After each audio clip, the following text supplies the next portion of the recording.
খিরাই আছে সে বেচালো। তখন জহিরুল লঞ্চে বেচছে, মধুমতি লঞ্চে বেচছে, শিবসা লঞ্চে বেচছে, পারুল লঞ্চে বেচছে, ঢাকা শাপলা লঞ্চে বিক্রি করা লোক। ঠিক আছে, তখন সে সময় লঞ্চ এই জায়গাতে চলতো, লোহাগাড়া বাইটে পাড়ার লঞ্চ বলতো। তাহলে 64 জেলা চলাই খালো। না না, 64 জেলা আমি যাই নাই, খালি খালি মিথ্যা কথা কলি, আজরাইলি দেবে বলি। ঠিক আছে, আমি কিন্তু সত্যি কথা করতে হবে। তার সত্যি কথার এক দোষ, মিথ্যা কথার নানান দোষ। দাম বাড়িছে গরুর গোশ, গরিব মানুষের খাওয়ার বাড়ি দোষ। ঠিক 700 টাকা যখন গরুর গোশ। ঠিক কথা। হ্যাঁ,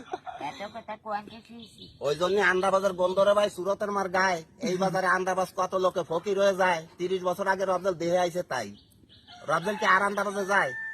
এখন বাংলাদেশে থাহে ওই করতে করতে ভ্যান চালাই গেছে পাহে, আর জিহতলা রাহে ডাহে। যে জালমুড়ি চানাচুর খদ্দের গেছে কত দূর, রবজেল বাসে কুলসুর। রবজেলের ছন্দ মুখ রায় না বন্ধ।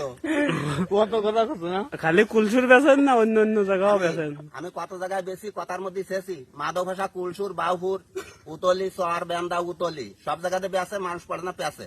এর রবজেল কিন্তু কথার দ্বারা 2-4টা বেছে। হয় যে জায়গায় খেলাধুলা হয়, নাটক হয়, সেই জায়গাও জান না? না না, আমি সব জায়গায় যাই। স্কুল, কলেজ, মাদ্রাসা, মসজিদের সামনে পাওয়া যায়। তাই মামা ওই নানি কি হয়? মনে আছে আমার খালা হয়। ও খালা। মাছ আসতো বোন।